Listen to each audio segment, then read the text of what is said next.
All right, we're back with more right here. Bob Pompeani, flanked by Tim Benz, and you can read his stuff in the Trib. A lot of good stuff going on here. We have some tweets here, Tim. I want to run this by you. Sure. Joe Hunter says this on Twitter. What do you think the Steelers should do with Dante Moncrief moving forward? I think it's, not only what they should do, what they will do. What they shouldn't do is play him again. I don't think he's earned the opportunity to get back, at least as a starter, but what do you think beyond that? Well, I'd say right off the hop that what they should do to Dante Moncrief is say, come into the coach's office with your playbook, but of course he'd probably drop the playbook on the way into the coach's office. You can't keep playing him, can you? No. I mean, if he's hurt, if this is an issue with his finger, then let him sit out until his finger heals. Same thing with Anthony Chickillo and this plantar fasciitis or his heel injury or however you want to describe it. If he's hurt to the point that he can't make that tackle that he couldn't make today, put Ola Adeni in there then. If these guys are too injured to play, don't have them play. Same thing goes for Sean Davis next week after he suffered a shoulder injury after trying to come back from the ankle injury. I mean, this is the worst thing, Bob. Not only are they bad right now, they're really banged up going into this game. They don't have a lot of depth at key positions, and that's what you have to watch out for. Well, let's go out to Josiah in San Antonio, who's a regular viewer down there in Texas. Hello, Josiah. Hey, Bob. Hey, Tim. Hi. I've got two quick questions from the New England game.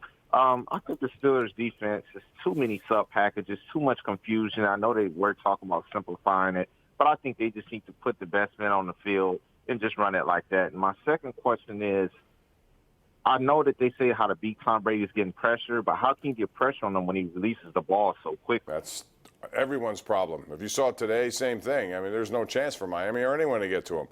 The thing you have to do is make sure. I thought the Steelers started the right way last week, Josiah and Tim, when they started man-to-man. Now, all of a sudden things changed. The Patriots adjusted, pick plays start showing up, and then they change out of it. Well, all right, to his point, why can't it be both? Why for once can't the Steelers have players who are both good in man and zone? Why for once can't the Steelers have players who are both good against the run and the pass? I mean, I thought that's the direction they were trying to go in. Like up front, they seem to be able to do that a little bit with Tuitt and Cam Hayward, maybe Javon Hargrave, but in the middle to the third layer of the defense, that seems to be where that issue is. Yeah, I agree. They need it. And today we saw, too, Devin Bush could not be there to cover a second-year tight end. It's not that Disley is not good. It's just nobody knows what he's done. But you know what you do if you come in here and take on the Steelers is you go into the middle of the field. And the Steelers have not been able to stop that over the years. Well, to his comp of the Patriots, that's all the Patriots are. They're guys who you can put on and off the field and move them around. They can cover. They can sack. They can blitz. They can do various things. And it's just it's frustrating when you use them as the comp because they can do it. Mike in Monroeville joins us right now. Hey, Mike, go ahead. Gentlemen, thanks for taking my call. Sure.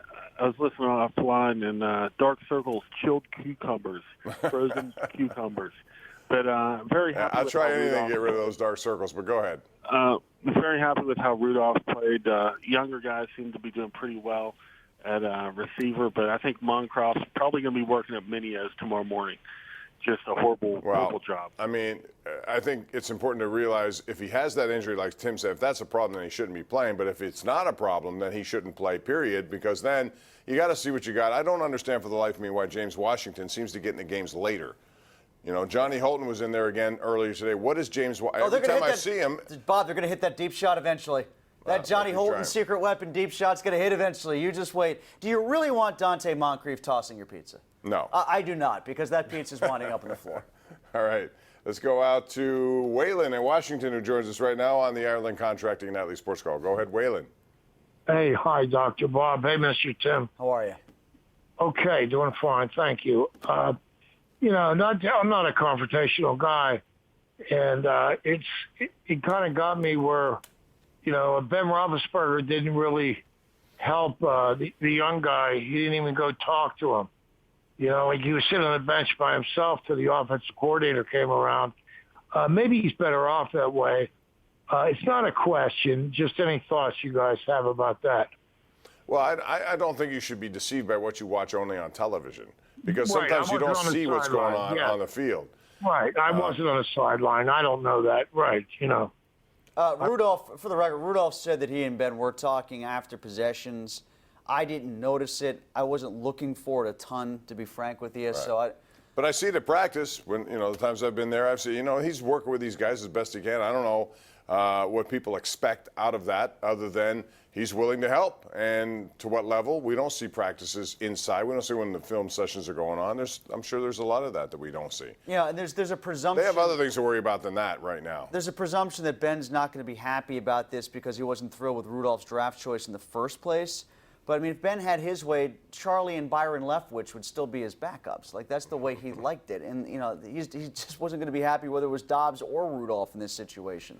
Which leads us to Ryan Switzer, because he's not made an impact. I don't know what impact he's supposed to make, because he plays a role that, you know, is not necessarily one conducive to make big plays all over the place. But I haven't seen anything from Ryan Switzer. No, but he was a little less involved this week, don't you think? Yeah, compared to last week, when what percentage of the passes he was in targets, he was all over the place. And my preference always is to see them, if they're going to check down to James Conner or Jalen Samuels, which I felt like they tried to do a little bit more often. And, you know, Vance McDonald actually got into it in that regard a little bit in the second half, too. It's a weird game for McDonald. He was very involved early. Right. Then a big gap of the game where it was nothing, and then he was involved again late. He got banged up, though. They had to put him in the protocol They looked in the protocol, but he never came out, though. I think he only missed a snap or two. He was in there the whole time. He was blocking. I always wonder about the protocol. How long does it mean? But they make that talk about the Eagle game tonight. Everybody's been in the protocol in that game. Paul in Clearfield. What's up, Paul? How you doing? Good, sir. Thank you very much for taking my call. Sure. A couple things, and I don't want to get in X and O's now because I'm not capable of that. That's not my thing. But I want to say I'm a little concerned about their preparation for game. I see a lot of butt dragging, for lack of a better word, and just doesn't seem to be ready to do that. I don't want to blame it on anybody particular. And the second thing is the plays that Wilson gained on when he ran and gained a number of yards to get a first down. Where's the coach? If they run that once, they ought to be prepared for it. And then he ran it again, and am I mistaken if he ran it for the third time? Well, I mean, where's the coach? What do you want me to be, the 12th guy on the field to make the tackle? I mean, at that point, it's a broken play, and it's up to you to be faster than their quarterback to the spot to get him down and tackle him. Honestly, I mean, the fact that you've covered that and then you flushed the quarterback indicates to me that actually something went right there up until the point that he's more athletic than any of your guys. Right. You've done everything you're supposed to do, and then all of a sudden he gives you something that you're not, you know it's coming, but you can't catch him. Still, I thought Bud Dupree should have been more active in that. He's supposed to spy some of that situation going on, and I didn't see that a lot from him today. Tweet here from Game Day, guys. He said, everyone is complaining about the interference, Tim. But on the same play, Dupree should have been flagged for targeting on Wilson. There was also a holding call. Yeah, there were three things. There was all kinds of stuff going on in that play. But I get his general frustration. Like, let's take the Dupree part out of it for a second, and that is, if you were going to suggest that the play was materially affected by the pass interference downfield on Edmonds, then what is more materially affected than holding a pass rusher that would have sacked the quarterback before he could throw the ball?